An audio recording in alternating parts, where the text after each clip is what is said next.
Her mother-in-law poisoned her wedding drink until proof exposed the plot, so she confronted them, cut ties, and took control. As the Philadelphia sky was turning dusk, Caroline Morrison hurried out of the University Hospital's pharmacy department. It had been another busy day. She took her cell phone out of her white coat pocket and checked the time. There was a message from her husband, Patrick. "I'll be a little late today.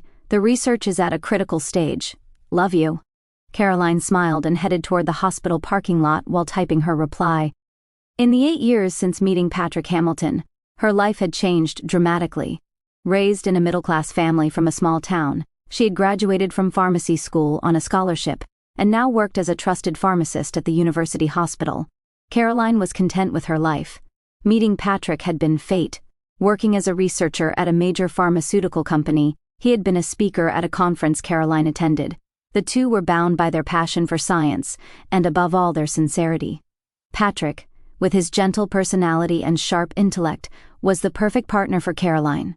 If there was one shadow over her life, it would be the presence of her mother-in-law, Martha. As Caroline got into her car and started the engine, her phone rang. Looking at the screen, she saw Martha's name displayed. After a moment's hesitation, she took a deep breath and answered the phone. "Hello, Martha?" "Caroline," a cold voice replied. "I'm calling about Rebecca's wedding. I wonder if you could not come to the rehearsal dinner the day after tomorrow. I'd like to keep it just family." Here we go again, Caroline thought. Patrick's sister, Rebecca's wedding, was next week. From the beginning of preparations, Caroline had been thoroughly excluded. But what about Patrick? "I'll explain to my son myself." "You're busy, aren't you, with your hospital work?" Martha's voice was laced with sarcasm. Caroline suppressed the urge to retort and simply answered, "I understand." After hanging up, she gripped the steering wheel tightly. Martha came from a prominent Philadelphia family and was a pillar of high society. She had strongly opposed her son's marriage and still looked down on Caroline as an upstart. Patrick's sister, Rebecca, also took a similar attitude, treating Caroline with contempt. She had suffered humiliating treatment from both of them numerous times, but had endured it for her love for Patrick. Patrick himself would occasionally reprimand his mother and sister for their behavior, but he optimistically believed that they would understand eventually. When Caroline arrived at the apartment, she found a wedding invitation on the table. It featured a glamorous photo of Rebecca and Thomas Bradshaw, the son of another prominent family. Turning it over, she noticed a sticky note in Patrick's handwriting. "Mom came to deliver this in person. She asked about you, but I told her you were at work. Love you." She sighed. This was her reality, the unwanted wife of the Hamilton family. But recently, Caroline had been sensing something odd about her mother-in-law's behavior. As a pharmacist, she had found Martha's recent purchases of certain herbs and chemicals concerning. The other day, when she happened to glimpse the contents of Martha's shopping bag, her professional instincts had rung alarm bells. Caroline picked up the invitation and stared at the wedding date. A feeling that something might happen occupied her mind. The next day, Caroline approached her friend Michael Waiter, who worked at the hospital. He was Patrick's college friend and now worked in the hospital cafeteria. "Michael, I have a favor to ask," she said softly, after checking that no one was around. "You're working as a waiter at Rebecca's wedding, right?" Michael nodded. "Yes, Martha hired me. Is something wrong?" "I just have a feeling that I should be careful about my drinks," Caroline said with a serious expression. "If possible, could you replace just my glass with a different one without anyone noticing?" Michael looked surprised but quickly became serious. "Got it. I'll keep an eye out." "Do you really think something's going on?" "It's just intuition." She shrugged. "Maybe it's my pharmacist's instinct." Michael gently squeezed Caroline's hand. "Leave it to me. Patrick is a dear friend, and I respect you too. I'll help if anything happens." "Thank you." Caroline returned a grateful smile. On the wedding day, Caroline was tense from the morning.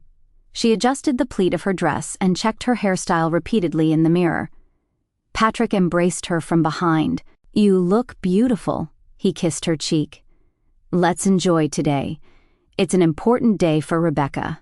Caroline smiled, but anxiety was swirling inside her. "Yes, of course." They arrived at the Ritz-Carlton Hotel, the most prestigious in Philadelphia. The hotel lobby was adorned with sophisticated decorations, with people from high society coming and going. When Patrick got out of the car and opened her door, Caroline took a deep breath. "Ready?" Patrick extended his hand gently. Caroline nodded and took his hand. "Let's go in." In the hotel's entrance hall, many guests had already gathered. People in expensive dresses and tuxedos were enjoying conversation with champagne glasses in hand. When Caroline and Patrick entered, all eyes momentarily turned to them. Whispers could be heard. She straightened her back and tried to walk with dignity. At the reception, a young female staff member smiled modestly. "Your names, please." "Patrick and Caroline Hamilton," Patrick answered. The staff checked the list and looked slightly confused. "Ah, yes, here it is." She pointed at the venue map. "Your seats are here." Caroline frowned at the indicated location. It was the furthest corner, the seat most distant from the main table. "Is there some mistake?" Caroline quietly asked. "Patrick is the bride's brother," the staff answered with an apologetic expression. "These are Mrs. Hamilton's instructions. She specifically requested this arrangement." Anger flashed across Patrick's face, but he quickly suppressed it. "I understand. It's my sister's wedding, so I don't want to cause any problems," he said quietly to Caroline. "Can you bear with it?" Caroline looked into her husband's eyes and smiled. "For you." As they entered the venue, mother-in-law Martha approached, dressed in a luxurious silk dress, with a cold smile. "Caroline, I see you managed to dress properly today." Her sarcastic gaze looked Caroline's dress up and down. "It has a common taste, but I suppose you did your best for today." Patrick was about to speak, but Caroline gently squeezed his arm. "Thank you. It looks like it will be a lovely ceremony," she responded calmly. Martha laughed lightly through her nose and said, "Yes, a ceremony worthy of the Hamilton family tradition." Then she turned to Patrick. "The main table will seat Rebecca's friends, so your seats are separate. Please understand." Patrick frowned. "I'm her brother. Family usually sits at the main table. Today is a special day. Please respect Rebecca's wishes," Martha said firmly, before leaving to greet other guests. Caroline and Patrick headed to their assigned seats.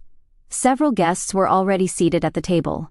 They appeared to be distant relatives or mere social acquaintances. Just as Caroline was about to sit down, Martha returned. "You should be grateful I arranged a seat for you at all," she said loud enough for the surrounding guests to hear. Originally, these were supposed to be family-only seats. Giggles could be heard from around the table. Caroline felt her cheeks burning but maintained her composure and sat down gracefully.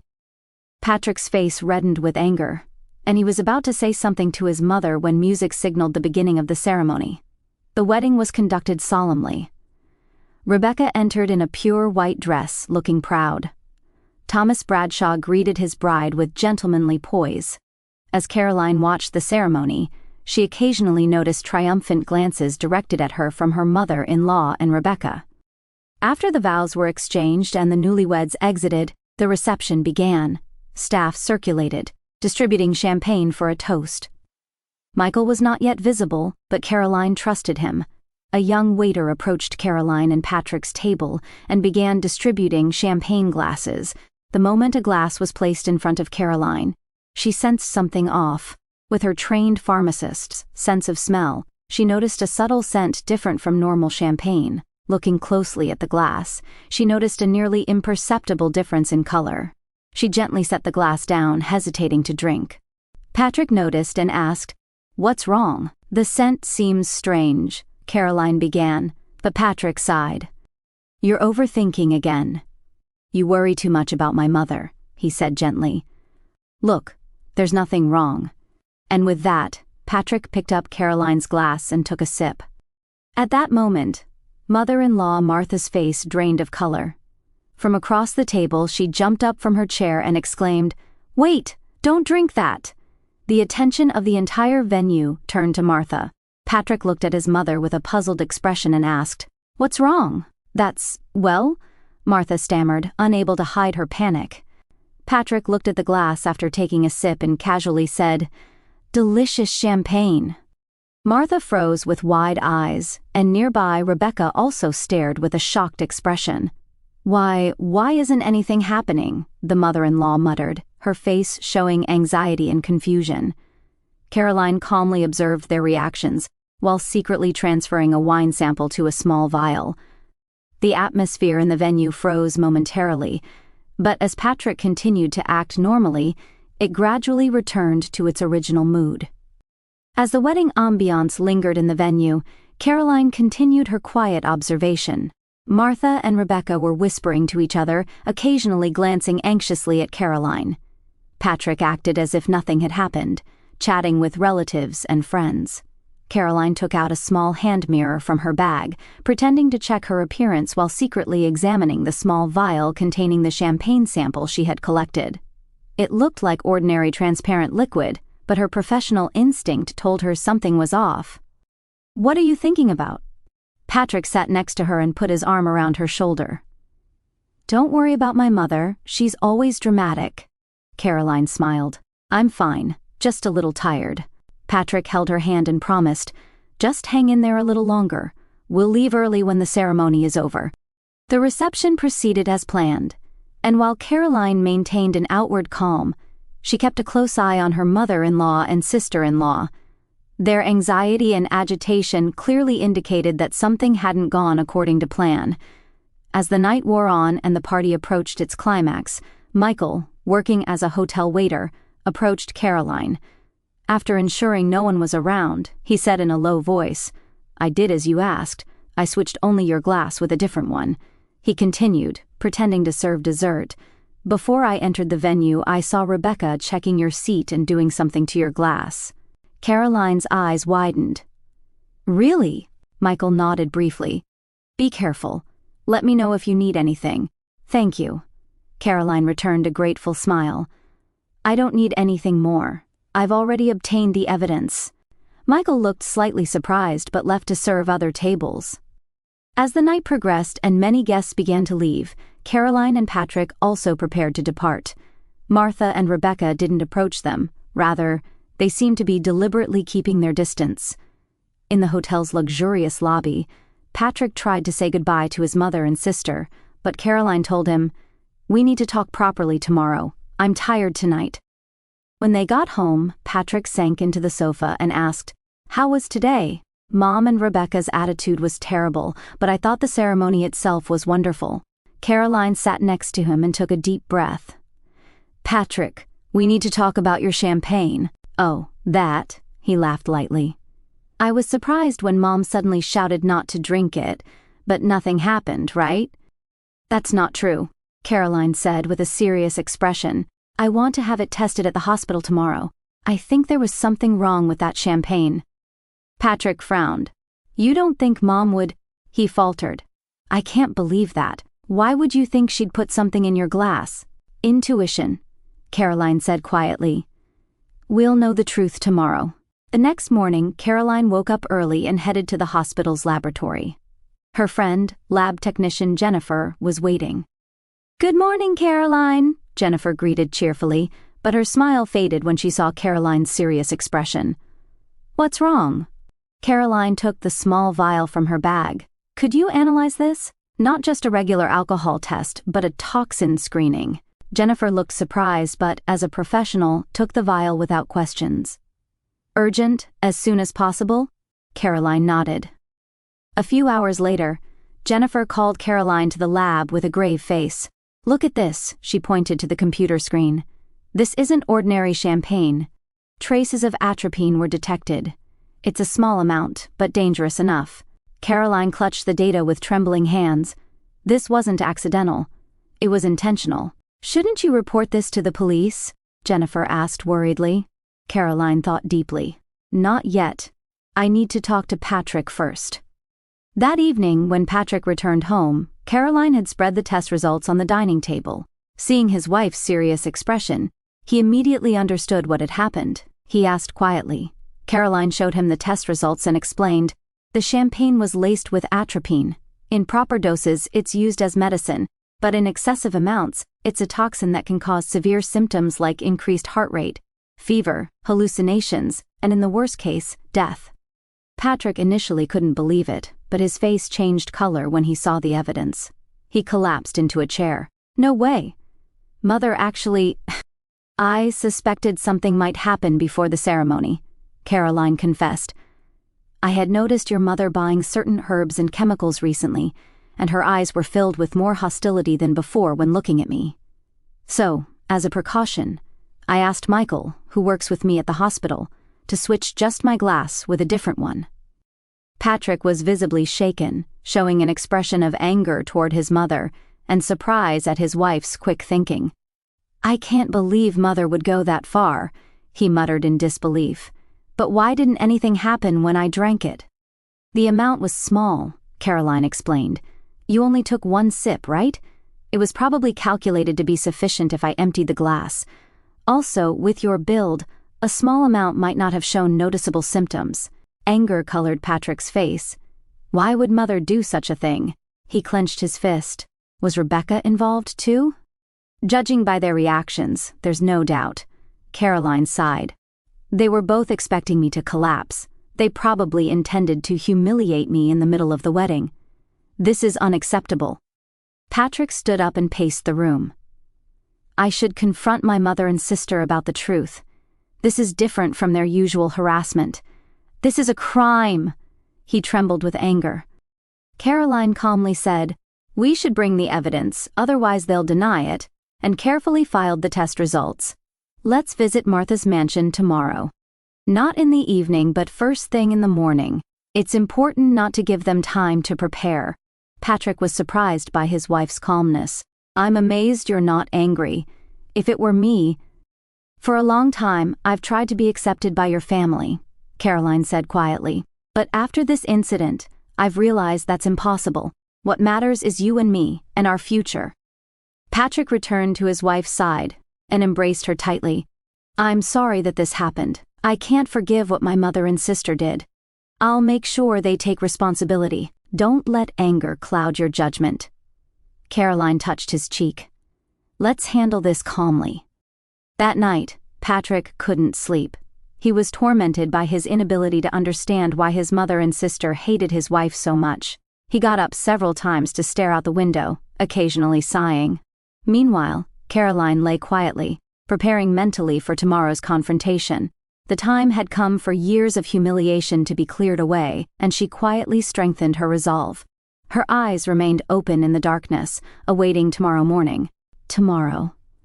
Let's end it all, she whispered, holding Patrick's hand.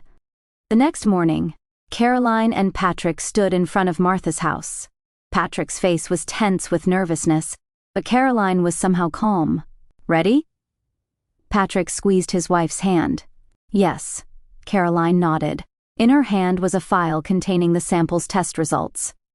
When Patrick rang the doorbell, the butler, James, answered. He looked a bit surprised to see them, but quickly regained his composure. Master Patrick, Madame Caroline. Martha is still at breakfast, but... We've come to see my mother, James, Patrick said firmly. It's urgent. The butler led them to the reception room, surrounded by heavy antique furniture.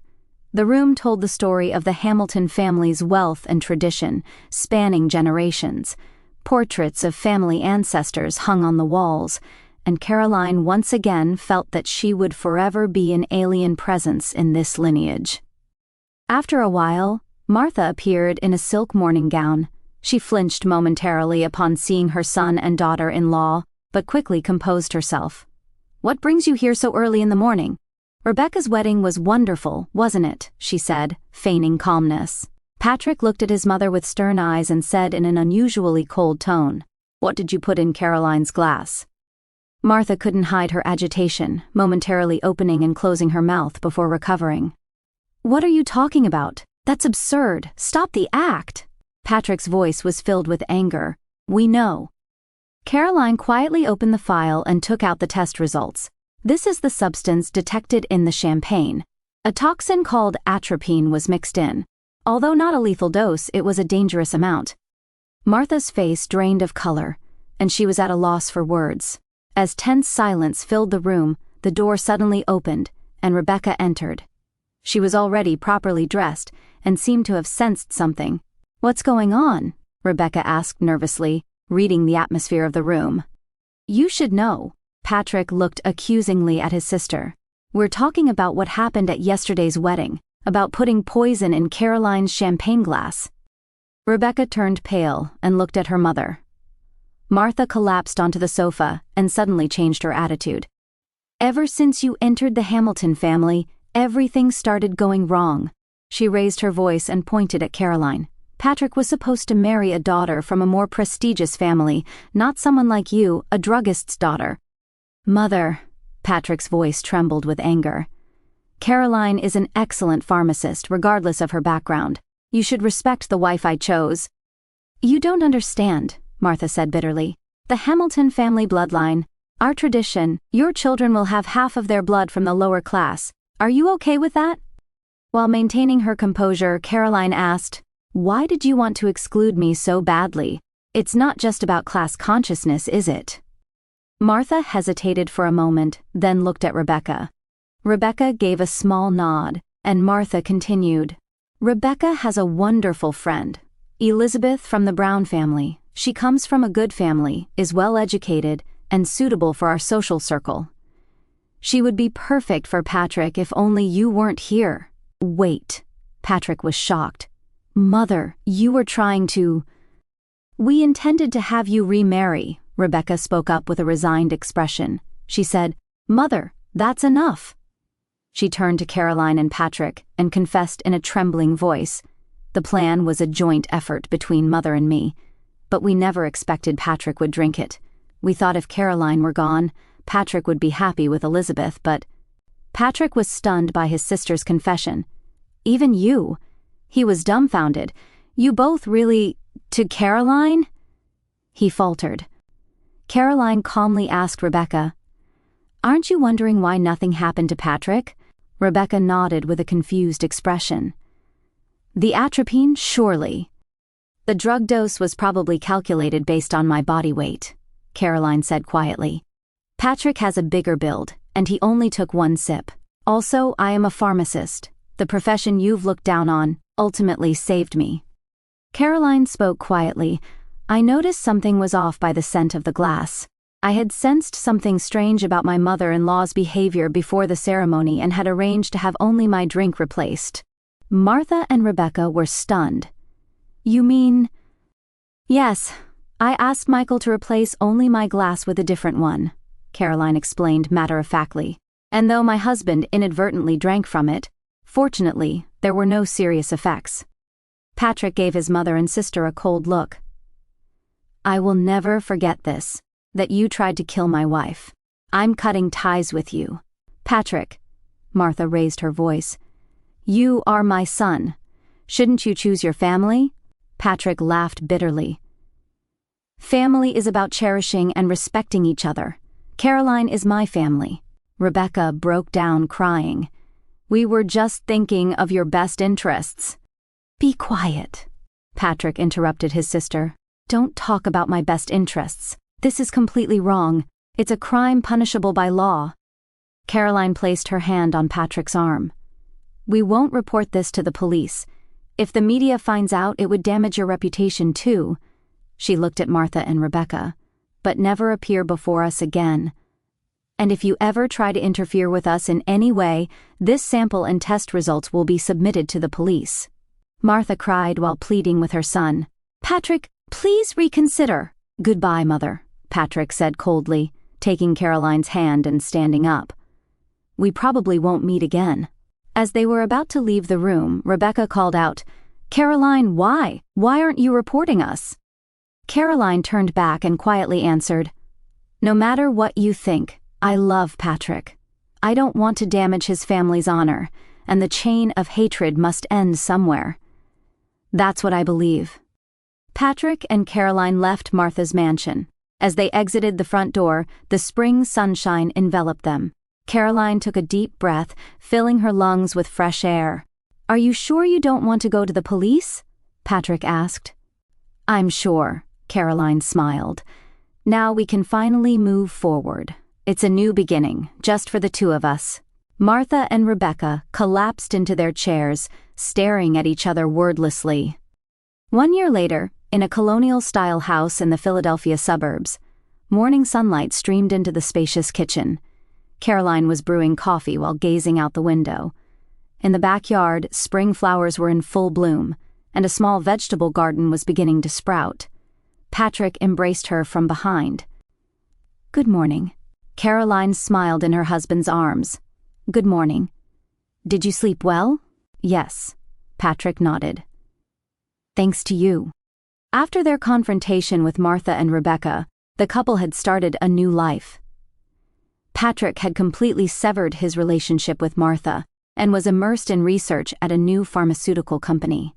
Caroline continued her work at the hospital, and the two were living peaceful days. The incident had deepened their bond and made their trust in each other unshakable. "What are your plans for today?" Patrick asked, picking up a coffee cup. "I have a checkup at the hospital this afternoon." Caroline answered happily. Patrick gently placed his hand on his wife's stomach. Though barely noticeable yet, a new life was growing there already. 3 months. It still doesn't feel real. They had learned of Caroline's pregnancy 3 weeks ago. When she told him, "We're having a baby, Patrick," he embraced his wife with a joy-filled expression. "How happy I am to be able to start a family with you." Meanwhile, in society circles, Martha and Rebecca's reputation had plummeted. When Rebecca's fiancé, Thomas, learned of the events after the wedding, he broke off the engagement, and she disappeared from society. Martha was left alone in her mansion, living a lonely life in stark contrast to her once glamorous lifestyle. After breakfast, Patrick brought in the mail. "From Mother again," he sighed, showing an envelope. Martha sent letters every week, but all were returned unopened. "Maybe someday there will come a time when we read them," Caroline said quietly. "But not now." Patrick nodded and set the envelope aside. That night, as they relaxed on the sofa, discussing future plans, the phone rang. When Patrick answered, it was from the hospital. Martha had been admitted in critical condition. "What should we do?" Patrick asked Caroline after hanging up. "Should I visit my mother?" Caroline took her husband's hand. "I'll support your decision. Whatever you choose, I'm by your side." After a long silence, Patrick made up his mind. "Let's go, just to visit. I'm not saying we're reconciling." When they met Martha at the hospital, they were shocked by the aged woman's appearance. She had deteriorated so much in just 1 year. Martha wept when she saw them. "I'm not asking for forgiveness. I just wanted to see you once," she said weakly. Patrick's expression was complex, but Caroline quietly said, "I've let the past go, but it will take time to rebuild trust." Martha smiled resignedly and said, "Be happy with your new life." On their way home, Caroline said, "Let's teach our child love, not hatred." Patrick looked at his wife and replied, "Your kindness saves me." 2 weeks later, they learned they were having a girl. They decided to name her Hope, meaning second chance. "Let's end the chain of malice with us." Caroline's words illuminated their new future like the spring sunshine.